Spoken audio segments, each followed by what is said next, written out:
Hello everyone, Wael Al-Jurdi here. This is another video on addressing child developmental problems and of course starting with a home-based approach. So in this video we're going to be discussing behavioral problems in kids, especially kids who have autism or maybe ADHD or maybe even they're not labeled or diagnosed with any set of neurological or behavioral problem, but generally you see certain symptoms in your child at home, and there are causes behind those symptoms, right? Now, for those who are familiar with my work, I work with kids who have autism, so we're going to be directing all that towards autism, of course. And of course, also it will be relevant to kids who have ADHD as well.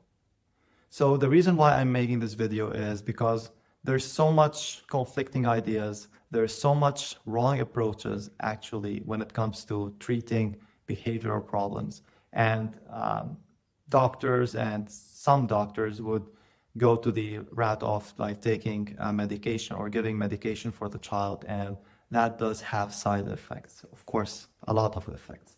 And so looking at the real problem, we're going to be able to look at the things that are causing this behavior instead of like just working on the symptoms, which the medication actually work on. And also, if we look at other therapies like ABA, in many cases, it can go wrong where the child is basically masking and we're not basically dealing with the root of the problem. Okay. So if we're just looking at the surface of the behavioral problems, we're going to help the child start masking, and that is going to be bad, as you know, if you're a parent to a child with autism. So for those who are not familiar with me, my name is Wael Al-Jurdi. I'm a holistic health coach who works with parents who have kids with autism, and I help them in their child's recovery through a dietary plan and a recovery training plan that is done at home, so their child can start speaking and communicating and learn the lifestyle and the self-managing skills that are necessary. So this module, I'm going to be discussing the system that I use with my clients in order to help them with their child's behavioral problems.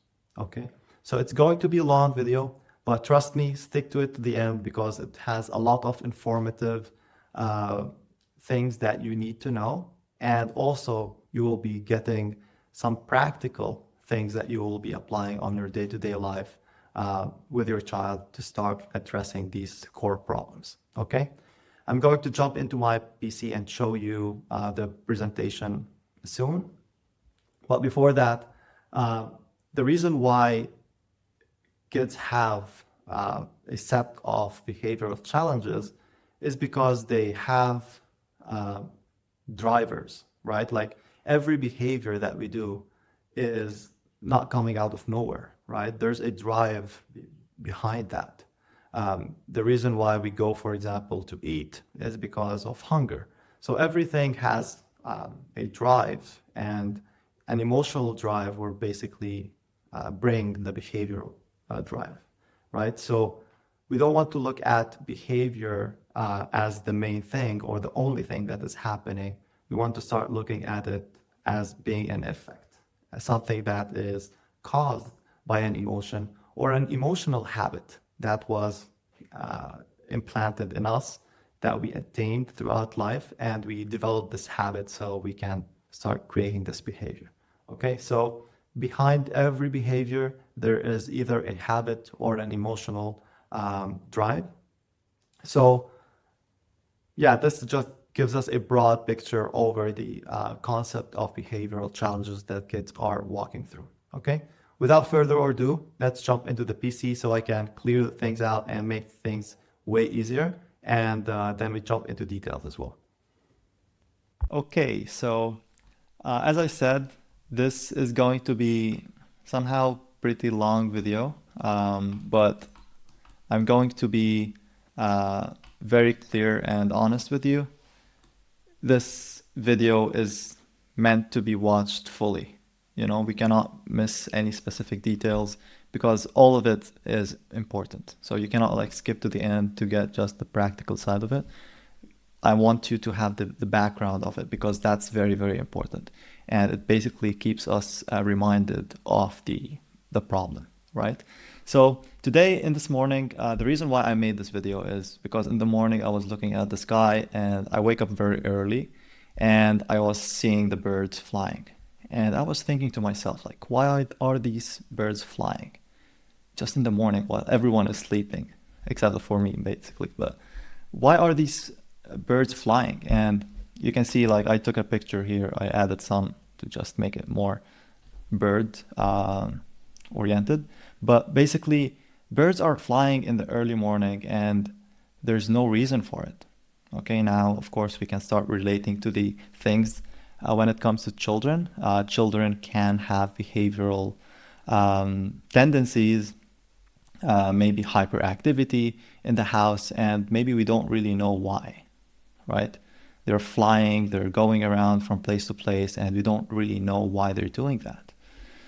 So I started thinking to myself, like, why are these birds flying? Then I thought to myself as well that maybe they are cold and moving will make them warm. Probably. So that's a good way of looking at it. And I was inspired here by looking at this. And just let me check something if I'm recording. Yeah. Okay. So I was looking at this and then I connected it to the kids that are basically doing these behavioral activities and they're not being understood, right? Like no one basically understands why they're doing it, but it's basically manifesting in children. You know, like these birds, they may not know each other, you know, like they've never connected before, but they do the same thing, right? So maybe you have a child that is in Africa and still doing the hyperactivity the same way that the child in Europe is doing it, right? So we're developing these tendencies, these behavioral symptoms, these behavioral tendencies, and there could be a reason behind that, right? So you can see like the visual here for the birds, it could be because of the need. So they have a need, right? Birds will have a need, and their need will be like to get warmth, right? And to also improve their metabolism, maybe, right? I'm not a scientist when it comes to birds, but these could be some of the needs that they have, and that the reason why they're doing this. Maybe the sun still didn't come up and they feel very cold, and now they can see, so they're going to fly. Maybe in the night they couldn't see, that's why they're not flying, right? And they feel cold. It's here cold a bit, but yeah, so they have a need and they're doing this, right? And what also happened is they developed a habit. So these birds, like tomorrow morning, if I wake up at 5, I will also see them doing it, right? And this habit is also practiced by all birds. It's like birds are going to influence one another, right? The same thing that we can see in kids who are influencing one another, right? Probably you have witnessed that when your child maybe visited other family and then your child picked up on some of the behavioral aspects that another child has, right? So the behavior or the need will actually create a habit, okay? And so that will basically mean that every morning the birds will fly, okay, to get the warmth, to get the metabolism, okay? So it's something that was created by the culture. Now, going to the child, and how did all that, how can we translate that to children? So we have a child here, and this child is basically a naughty child, and he has behavioral tendencies. And one of these behavioral tendencies is basically getting so annoying and it's triggering adults.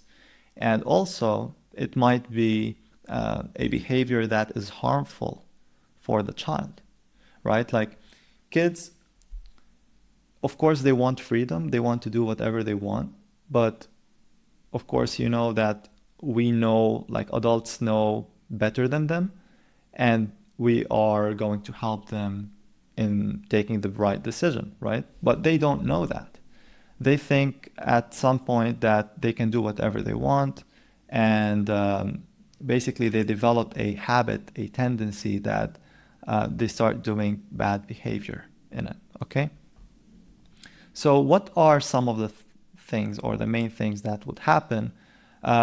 Impatience, like children would develop impatience. They're not waiting. So if their parent is doing something, they need their parent at that right moment, right? Like they won't wait. If the parent is maybe talking to someone, they will interrupt. So basically, they're very impatient and they're not waiting, you know? And that tells us that they're not being in their self, right? They're always wanting an external factor to get them regulated or to get them what they want, okay? And they want it very fast and they cannot wait for it. So another symptom would be inattention, right? They're not paying attention. So maybe that's something that could happen at home when you're talking to them and they're not looking, they're not giving you eye contact, or maybe at school, they're not focused.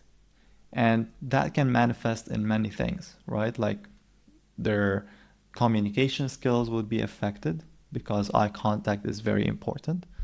Another symptom is hyperactivity. And in hyperactivity, it's basically kids will be doing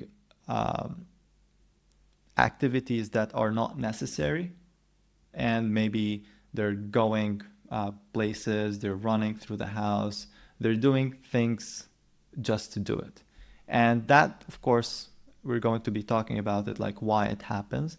And probably the child maybe has a lot of energy built up and has to release that, or maybe it's caused by a trigger, etc., etc. But the child would basically have the symptoms of hyperactivity, and you know these symptoms if your child has them because your child is always on the go, will not be sit in one place, will always be hyperactive, okay? And that can also be like in a cognitive manner as well. Like your child will be going from one topic to another. The same thing with the physical aspect. We'll be going from one place to another, okay? Another symptom is aggression. So the child will be aggressive, showing aggressive behavior with the parents and with the siblings or with the friends, or even with self, right? Maybe create self-harm or self-injurious behavior.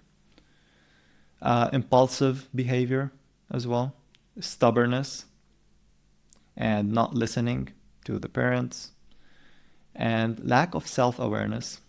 Basically, maybe the child will not count the steps and not take measurable behavior, and that can cause self-harm, basically, right?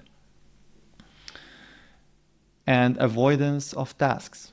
So the child will avoid doing certain tasks. Okay, so all these are symptoms. Of course, these are some of them, right? They're not all of the symptoms that show the behavioral aspect of a child, but these are some of the symptoms, okay?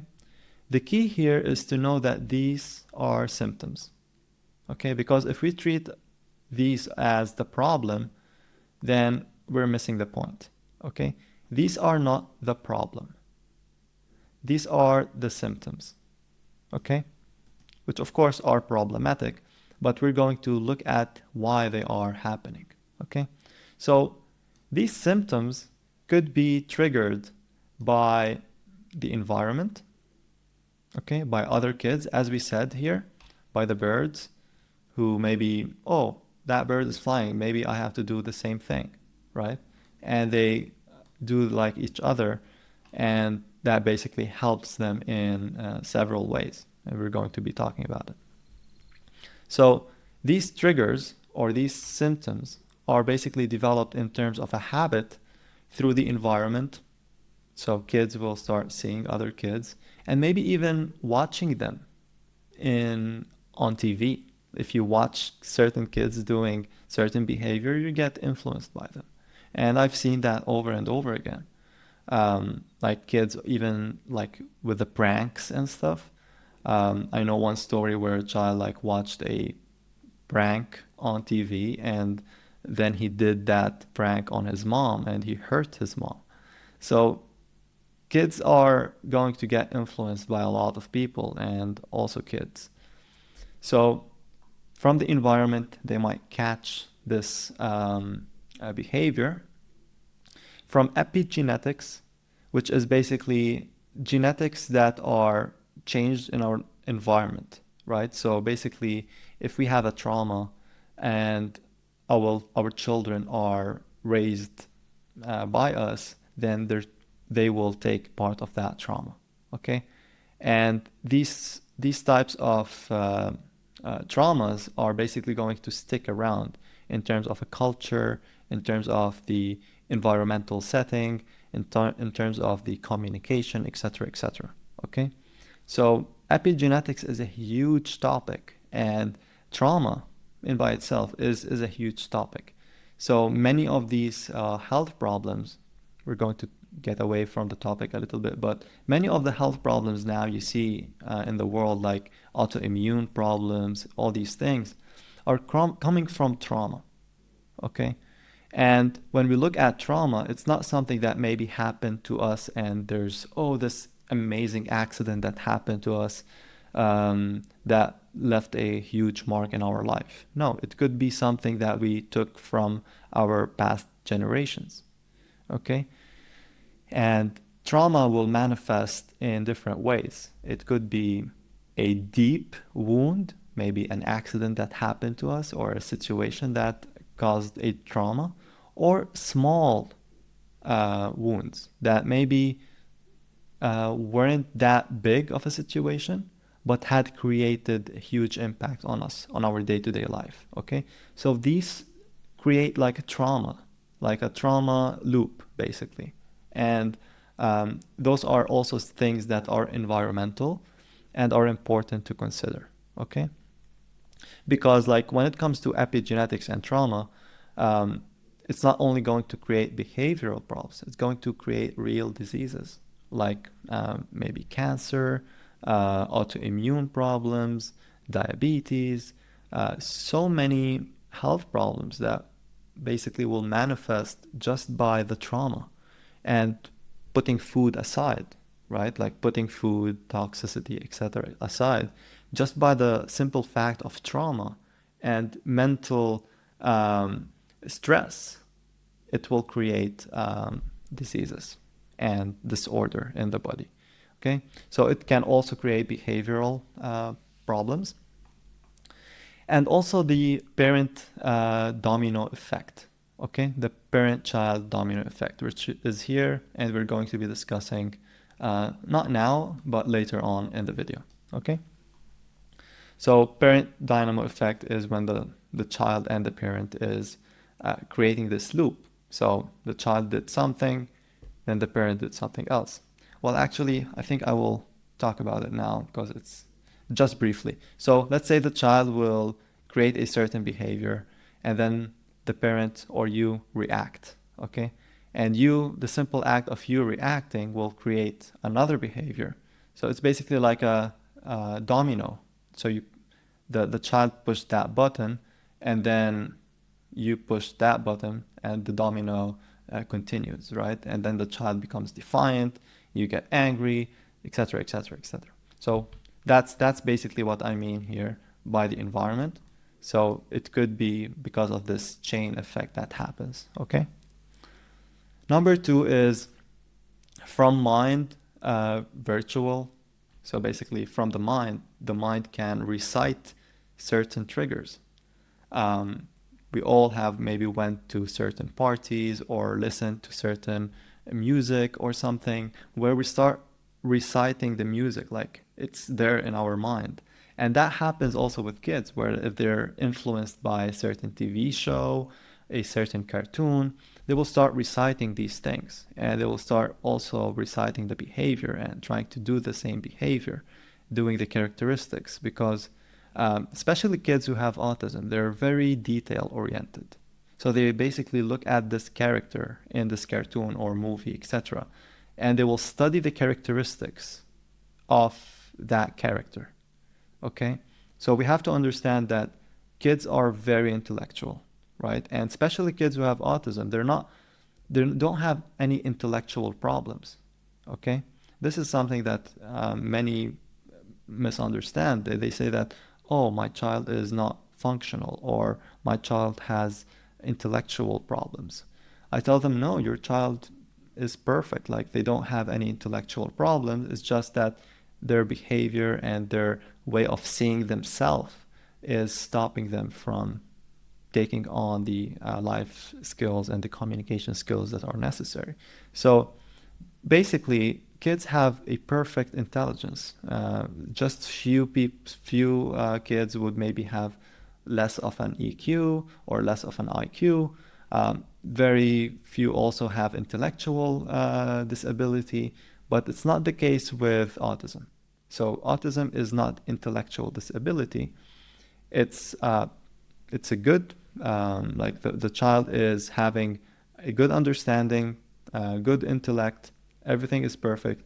It's just that the processing of the information.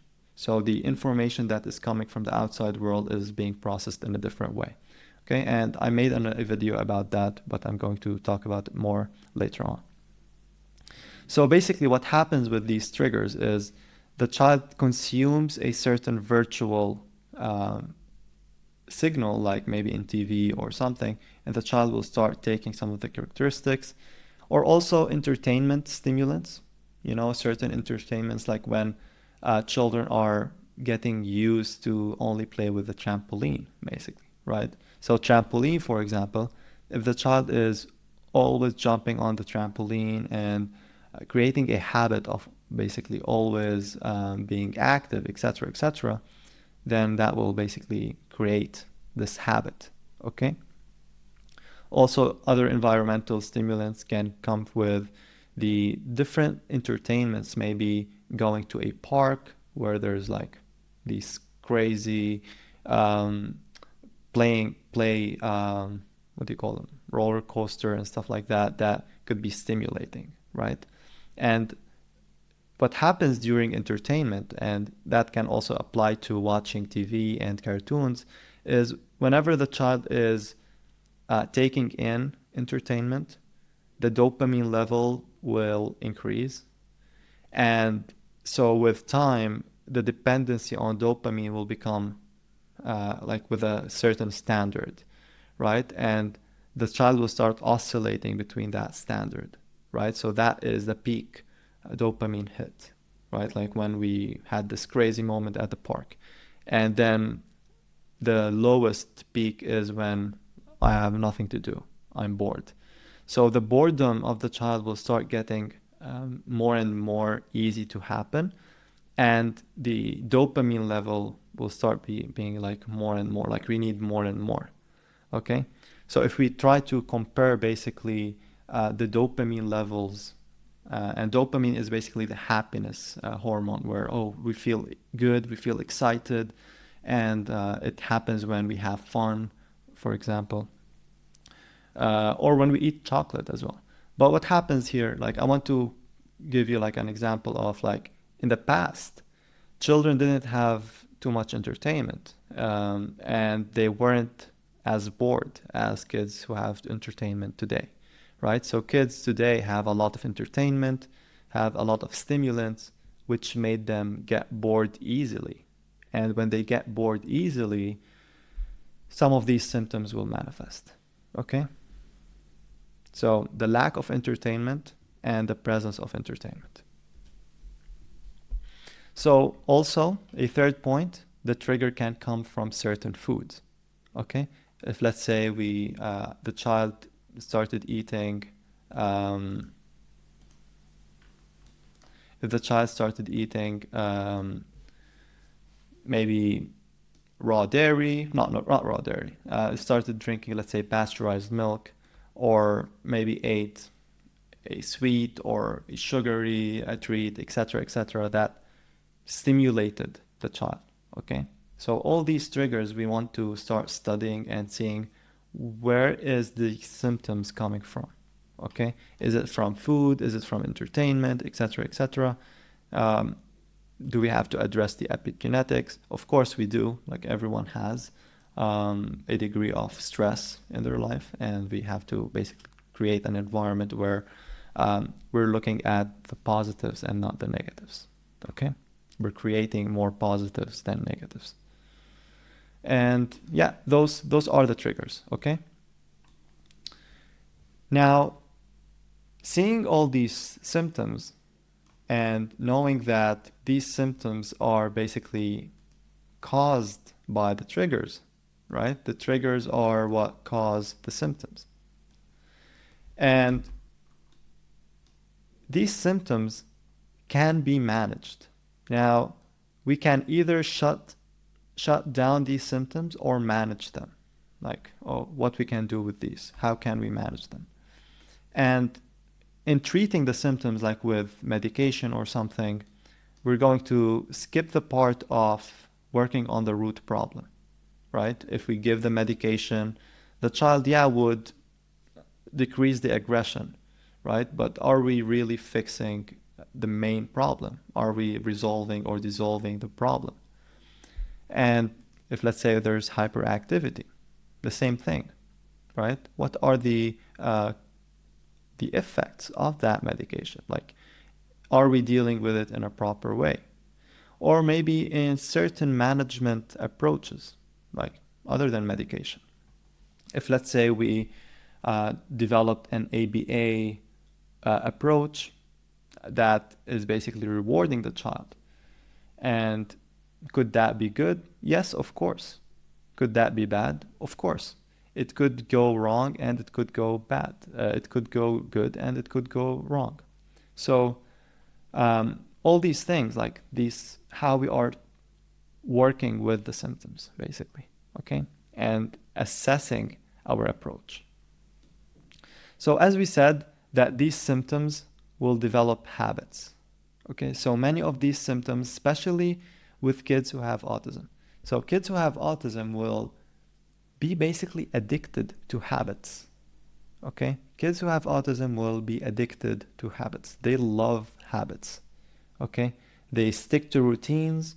They love doing the same thing, repetitive behavior. So if your child has autism, these habits will be harder to break, okay? And we have to acknowledge that.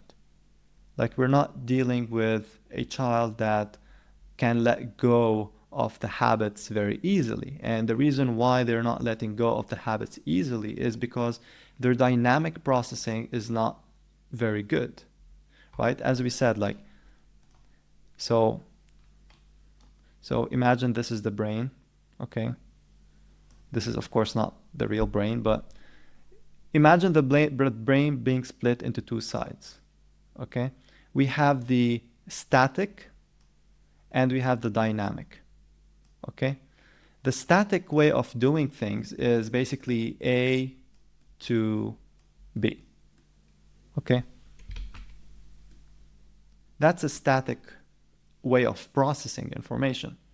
Or let's say another one is 1 plus 1 equal 2, okay? Like, it's very direct, okay? Direct, straightforward, and up to point, okay? This is direct, straightforward. As for the dynamic, it's more of a, kids who have autism are pretty good at math, but generally it will be basically go to the store and find this product, and if you couldn't find that product, find a similar product, and let's create this recipe, you know? So it's something that has to do with change, right? Change. And change is a dynamic process. It's not direct, it's spiral, okay? It's changing. And these are two mental processing ways that we use. So we have both the static and the dynamic, usually, okay? Kids with autism do not have the dynamic processing. And if they do have it, they have it at a very low rate, okay? They have a high static and low dynamic, okay? So what happens here is that they start creating routines, because here it's, of course, change. The opposite of change is routines and habit. That's why like they start loving doing things in a routinic way. They don't want to change things. They want something that is predictable, something that is not changing. If they chose a certain road, let's say you wanted to visit grandma and you picked a certain road, they want that same road all the time. Okay? So they're not used to change. Okay? And for us to change these habits, we need to install new ones, of course, and replace them, and slowly they will change. Or else, like, they will go back to the old habits. But generally, change will take more time with kids with autism, okay? Here, there's a very important point. We are not forcing change, right? So in these wrong approaches that I was mentioning, in certain ABA approach, they are forcing change. So the child is like basically do not know how to process the dynamic, but what the child is being forced to do is basically, like, let's say if the child is not doing certain self-care routine, okay? He didn't know how to, let's say, take care of certain hygiene, or maybe taking care of his self, etc. Then what they do is they basically teach that skill, and that skill is coming from a memory, right? Or maybe let's say the child is memorizing certain words. So that comes from memory, like the child's repetition. So they used a static way to teach, okay? And that way is a wrong way, because it's going to create a lot of masking, okay? A lot of coping, and it will create a lot of stress, because using the static to learn something new is not very applicable, not sustainable. We need a dynamic way. We want to understand the reason why it's happening, so we don't really have to remember it, we just understand it, right? So for example, when it comes to language, okay, it's easier to, or like how naturally we learn language is by observing the environment. Like, this is the dynamic way. So basically babies have, let's say their dynamic processing is, let's say, 10 out of 20. Okay? As they grow up, okay, let's say toddler, there will be maybe 12 or 15 out of 20. Okay? So their dynamic processing changed from 10 to 15. So their ability to start thinking in a dynamic way start to improve. Of course, this is in typical children, not with children with autism. Children with autism will keep this 10. Okay, they will still have this 10 and even decrease to maybe, let's say, 5. Okay, it depends. Okay, but in typical kids, it will increase. And this increase will give them like more, they will make it will make them more observant, observe. Okay, they will start observing the world around them. And once they observe, they start listening more, they start hearing the language, and that's how they develop the language. Okay, But let's say some speech therapy, they do not do that. In some speech therapy, they actually memorize how to speak. So they're not working on the foundations. Okay? So the child will basically know how to say certain words, maybe 10 words, 20 words, right? And that's what's happening. So we want to work on the dynamic processing and the static. It's both of these are important, okay? But in kids with autism, they have a very high static and low dynamic, okay? So what we have to do is decrease the static, decrease the routine, and create another routine. Like create another routine that supports their development, okay? That solves the problem. So we have this routine, we're going to replace it with another routine that is going to actually bring solution. Because that solution is going to bring balance to the processing. And we're going to be working on improving the dynamic processing as well. So the child will start getting used to change, okay? And accept change. So these habits needs to be broken. If the child has autism, it will be harder, of course, to change these habits. If the child has ADHD, of course, also we want to pay attention to why it's happening. So we want to go back to the triggers always and assess, understand why it's happening, and then working on it.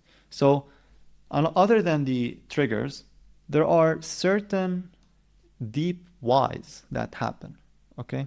Of course, these are the main ones, right? There could be others, but just on top of my head, I just listed the most important ones, or the ones that I think are deeply maybe present in society, okay? They want to cope with their hormones, right? Especially kids who are growing, they are changing. Their hormones are changing, their development is changing, and they have all these hormones that they want to cope with, okay? From adrenaline, stress hormones, happiness hormones, as we mentioned, dopamine, etc., etc. So they're trying to cope with their hormones, okay? That's why they're having these symptoms.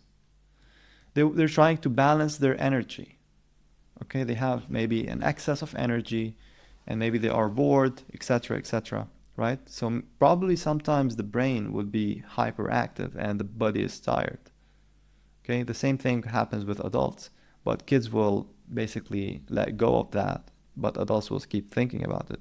Kids will have a different way of thinking about it. Maybe annoying parents, maybe creating bad stuff, expressing anger, you know. Improving breathing, you know. Going back to this picture here, once the birds are flying, they're improving their metabolism, right? Also, they are getting fresh air. Maybe they are, like before flying, they were in, let's say, some nest or something. They didn't have fresh air, and now they're just flying. They started having more fresh air, right? So they're improving their breathing. When kids are moving, when they are doing something, they are basically improving their breathing. Here we can also look at, are they nose breathing or are they mouth breathing? Okay, because mouth breathing will increase stress. So if children are breathing from their mouth, that means they are increasing their stress levels, and it's not sustainable. If they're breathing from their nose, it's sustainable and it's going to reduce the stress and helps them to deal with their emotions more. Okay.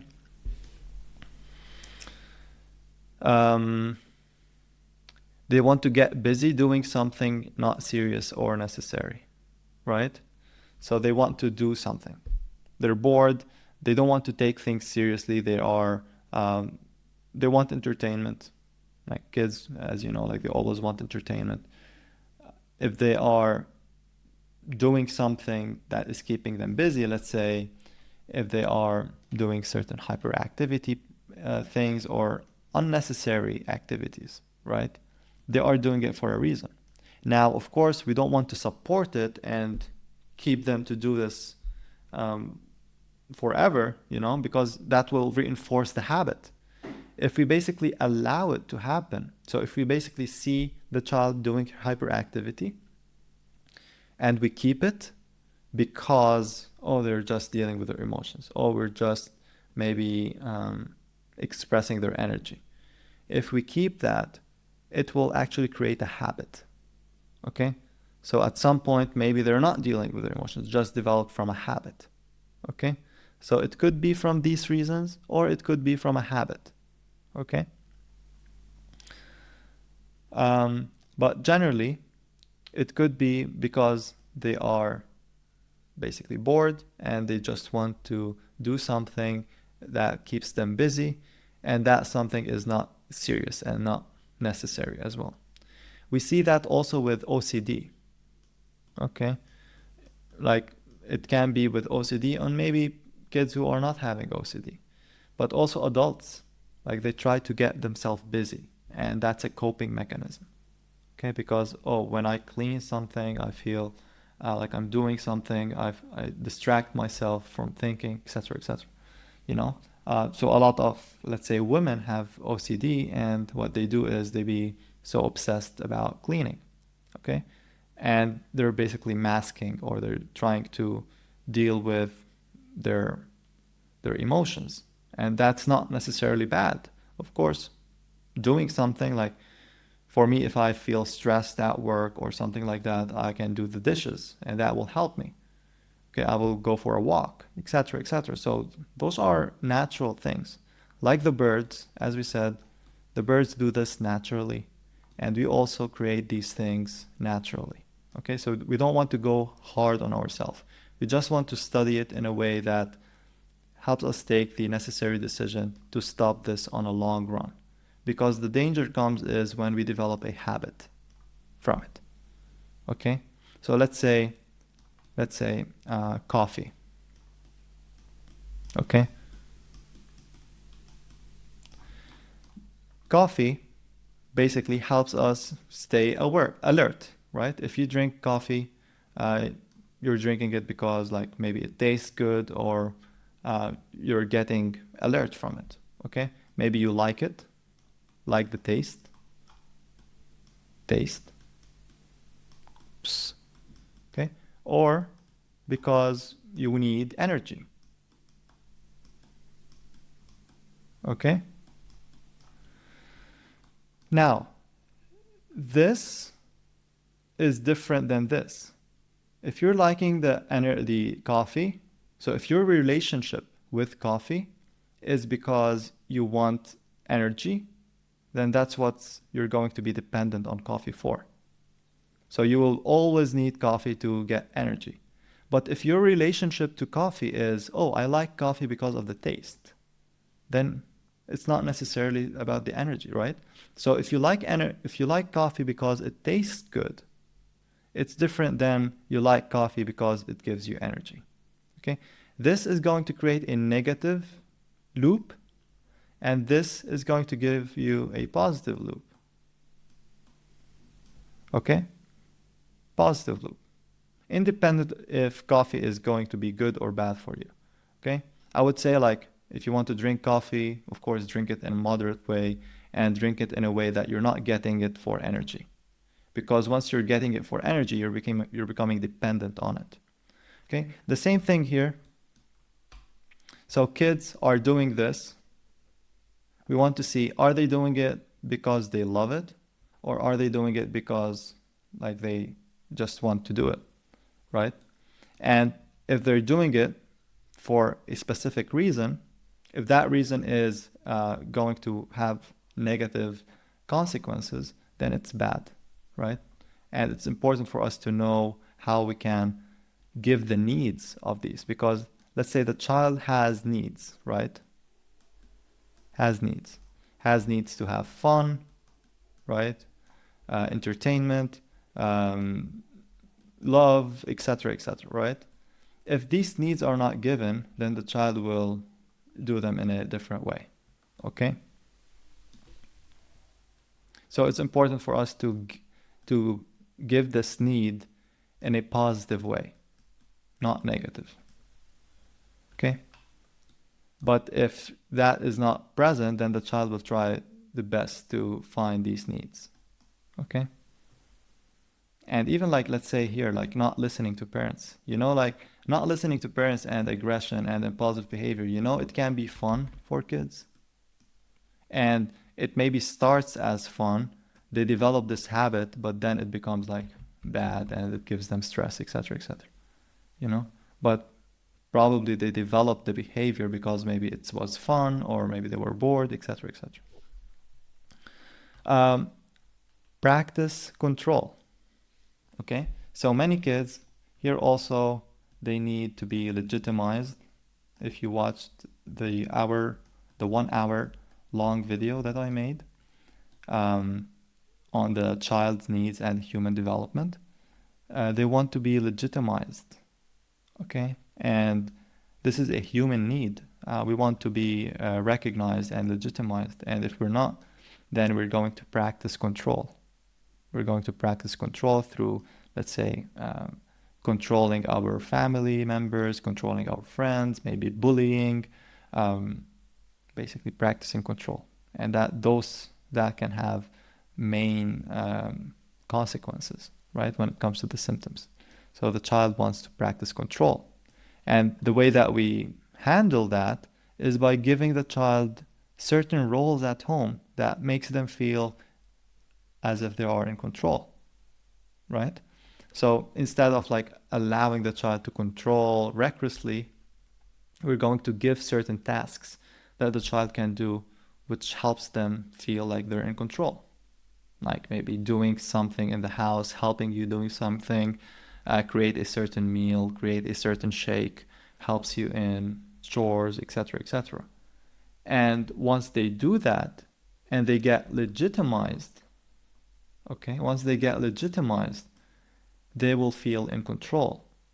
And then they will let go of the aggression, the impulsive behavior, maybe stubbornness, once this need is fulfilled in a proper way. Okay? So practicing control, that's why it can happen. Okay? Also, child independence to oxytocin. This is a super important one. And for that, we're going to go into the need for love. Okay? A child needs love, right? And oxytocin is the love hormone. Basically, when women or moms are breastfeeding, they feel a sense of love, right? And that love produces oxytocin. And it helps both the mom and the baby. Because now oxytocin is produced for the mom and it helps her produce more milk. Okay, so the mere fact of the mom breastfeeding will create oxytocin in her body, and oxytocin will improve her breast milk. Okay, now let's say if we didn't breastfeed and we used, let's say, a pump, to extract milk. Now, oxytocin will not be produced at the same level, of course, because there's no physical contact. And maybe the mom is not focused with the child. Then the milk production will go low. Okay? So, our dependency on oxytocin is huge. We all want to feel loved and we want to feel appreciated. So, when we say a relationship between the parent and the child, we're talking about the love that is between both of them. Okay, so it's not like the love only that is from the parent to the child. You need the love of your child as much as your child needs your love from you. Okay, so you need to see your child loving you, and as much as your child needs to see you loving him or her, right? So it's important to create this relationship, because in relationships, it's not a one-way thing. Kids with autism, see it as one-way thing, okay? But it's a dynamic thing. So relationships are here, relationships, okay? Relationships are here. But if, let's say, we're creating an image of someone, it's here. This is an image. So this is how this child sees you. Maybe the child will see you as someone who gives him whatever he wants. He has an image of you. As for if the child is thinking in a dynamic way, then he's thinking about the relationship. Okay? What can I do for my mom? Okay? I'm not looking at mom as or dad as an image. I'm looking at the relationship. So it's a mutual benefit. And that is very important for oxytocin because it will produce oxytocin for both the child and the parent. Okay? The static way, it will not produce oxytocin. So basically what happens is children who tend to create these behaviors or maybe express these symptoms of autism or ADHD will create an independence to oxytocin. Will start pushing oxytocin away. And that will create a gap in this need. Okay, so they will not feel loved. They will not feel this hormone, and that will affect them, right? It will mess with the rest of the hormones. It will imbalance their energy. It will create more stress, and it will create breathing issues. So it will be manifesting in several areas, okay? So non-firm relationships with parents, or maybe conditional relationships, or one-sided relationship for the child needs only, okay? So if the child is only getting what he wants, but the parent is not getting what the parent wants, basically if the child is not listening, right? If only the child wants what he wants or she wants, then it's one-sided, right? It needs to be two-sided. If it's not two-sided, then the child is not receiving the hormone and the parent is not receiving the hormone, okay? Okay. So we're going to be talking about this as well. The relationship between parents are conditional, okay? Non-firm relationships as well. So non-firm relationship is when we are not showing and not directing in a firm way, okay? Because, I will explain it to you. Let me draw another sketch here. So, as we said, this is the brain, this is the static, and this is the dynamic, okay?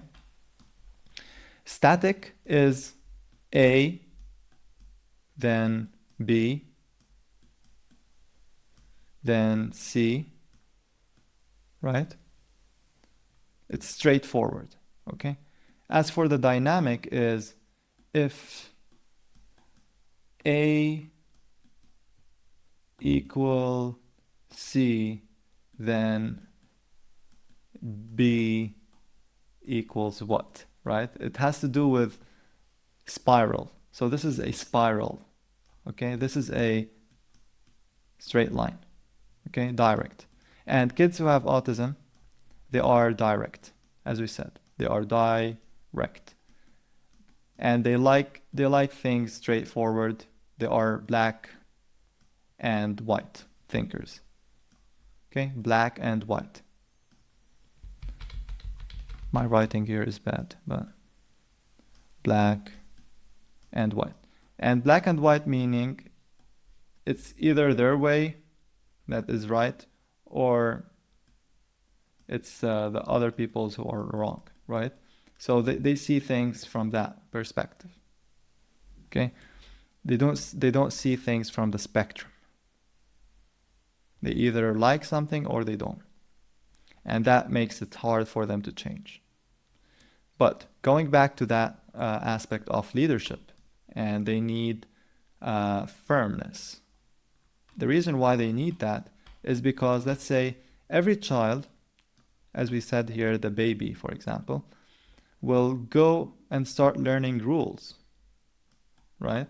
Of course, babies will not learn rules, but as they start becoming toddlers, they will start getting rules, right? Here, their capacity to get rules is low because maybe they have here dynamic processing of 5, okay? They're thinking at the 5.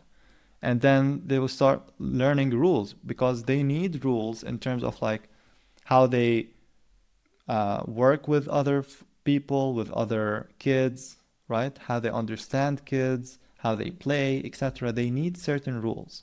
It's very important. So how kids learn rules is from parents, right? From the parent-child relationship. But kids who have autism, they need to understand the rules in a very different way. Okay?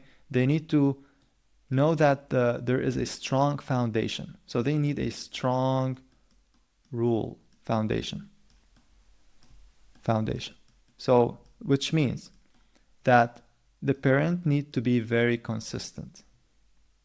Need to be very consistent and very direct, very straightforward.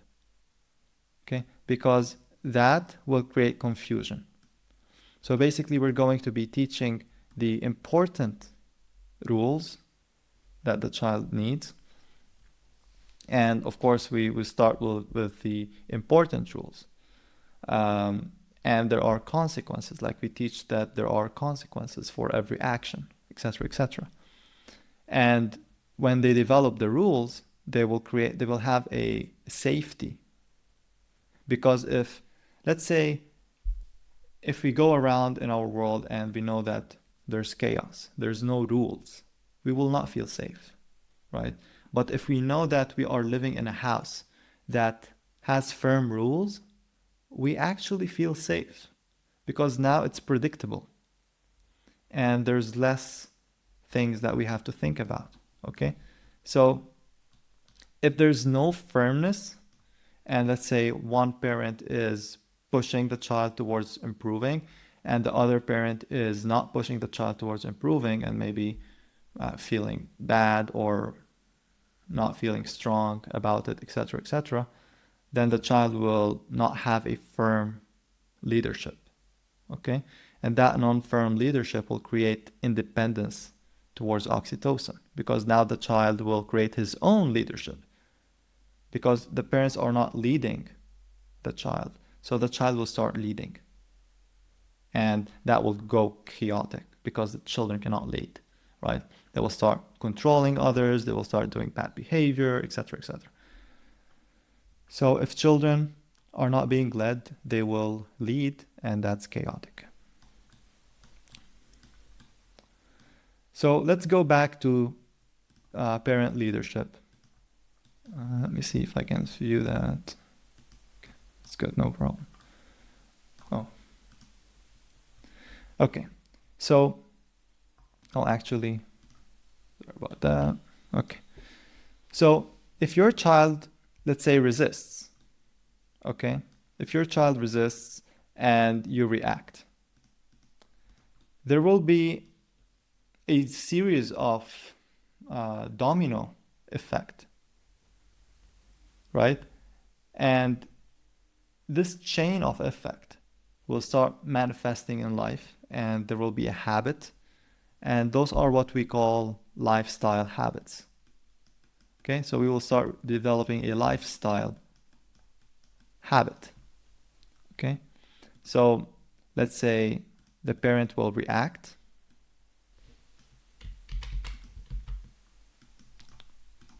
And this is you.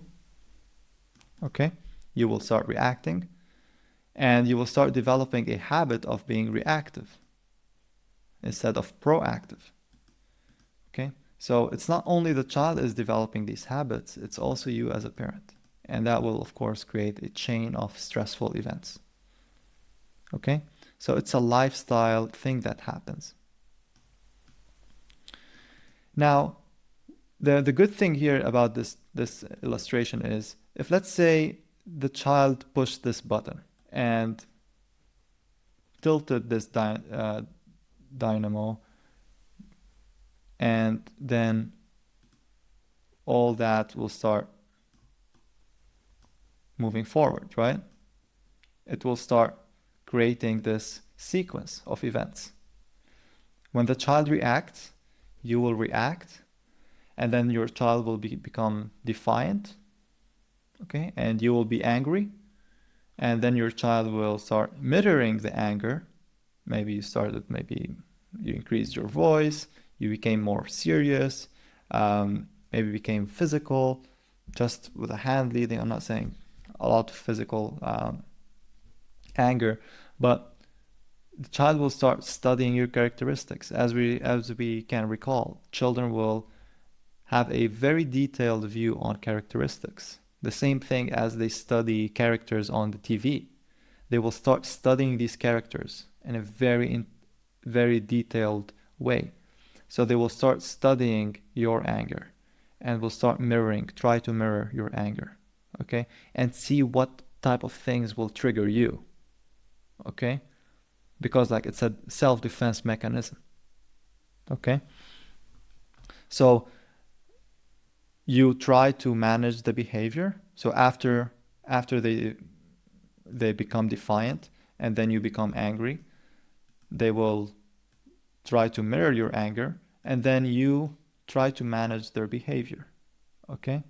When you try to manage their behavior, they're going to try to push your buttons, the things that will annoy you, and you will also be taking it personally, and the set of lifestyle routine will start occurring and a lot of stress will emerge, okay? You will feel bad.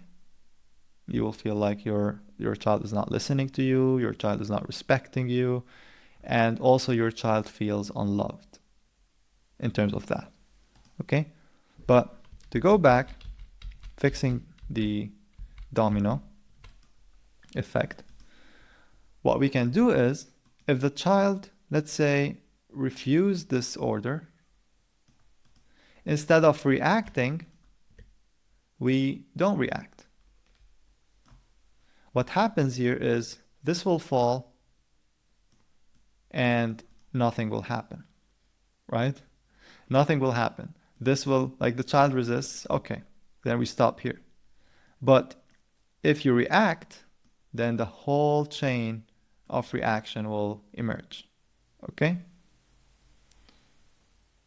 Let's say you did react because it's a habit, because we're all humans and we have habits, okay? The second thing that you have to remember is the next step that happens. So basically we have control over our emotions, but we don't have control over their emotions, right?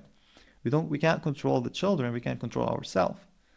And by that, it reflects the relationship. Because as we said, relationship is not one side, it's both sides getting on the same page, okay?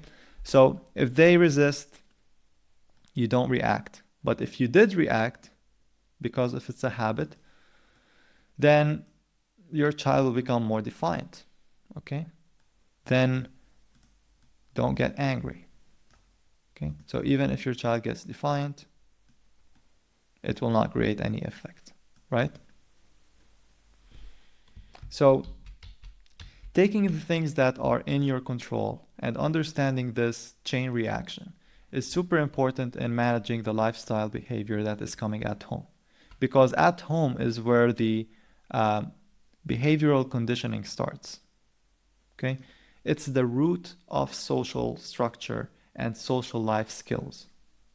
For us to create the communication skills that are necessary, from speech, from proper behavior, proper understanding of another, listening, and complying with rules, etc. We have to start with the house. It's not something that is taught in school and then it's brought into the house. Okay, maybe the child will be perfect at school, but at house there will not be listening, right? So us understanding this is super important. Also taking it personally, you know. So what are the things that are falling into the red here? So the red things. And controlling those will prevent this sequence from happening. And with time, the child will start basically knowing that, oh, if I resist, it doesn't work, right? Like nothing is happening. If I get defiant, nothing is happening. So I will not be defiant anymore, right? So with time, the child will understand that there are rules in life that we have to consider. And these rules are very important, and they're not black and white. It's not always like what I want. Life is changing. Even if they have autism, they need to understand that there are rules. They have to understand that there are rules, that there are laws. Because if we expect them to start engaging with other people, they have to understand the rules of social setting. So before actually creating the social environment where the child is behaving well, we have to make sure that the foundations are well, right? For example, kids who have autism are nonverbal, okay? And they're not connecting with other kids. Before thinking about connecting them with other kids, let's think about the foundations that are needed, right? And learning rules is the foundation of every setting. Because if we want the child to play with other kids, we cannot expect them to play and they're not following rules. They'll basically be kicked out. No one will love them. No one will like to play with them, right? And they will feel bad about themselves and about others. They will feel lonely, and that can create trauma, which is a wound that in the future they will not be social as well. So it will create a lot of events if we're not following it well, and if we're basically creating a coping mechanism. We don't want to create a coping mechanism. We want to create a dynamic way of processing. So the real work, coming to the end of this video recording. So the real work is avoiding the triggers that we talked about here, right? The environment, epigenetics, other kids, parent domino effect, the mind virtual, something on TV, entertainment, stimulants, and certain types of foods. Okay, certain types of food that will create this behavior. Like, did the child eat certain thing that led to that behavior? Number 2 is parent-child impulsive domino effect. Okay, and here, just take a picture of this, and maybe you can just study it and try your best to remember that if you remove this, if you remove the red, the blue will not have an impact on the chain. Okay? So if you don't react, you don't get angry, that will not have this chain. The chain will not fall. The third point is study the symptoms in terms of needs. So what we discussed here, I would recommend to rewatch this if you need it, maybe 1 week later, or after 2 weeks, or maybe after 1 month, if you want to revisit what we talked about here. And the fourth thing is work on the things that are within your power. Okay, 1, 2, 3. So what are within your power in point 1? What is within your power in point 2? What is within your power in point 3? Okay? If you enjoyed and you liked what you saw, there's another link in the video if you want more thorough approach. You can choose to just press it if you want to work with me or not. And there's also a Facebook page that I started if you want to join it. And don't forget to leave me a like and a comment on what your thoughts on this, and if you want me to do another type of video. Other than that, see you on the next one.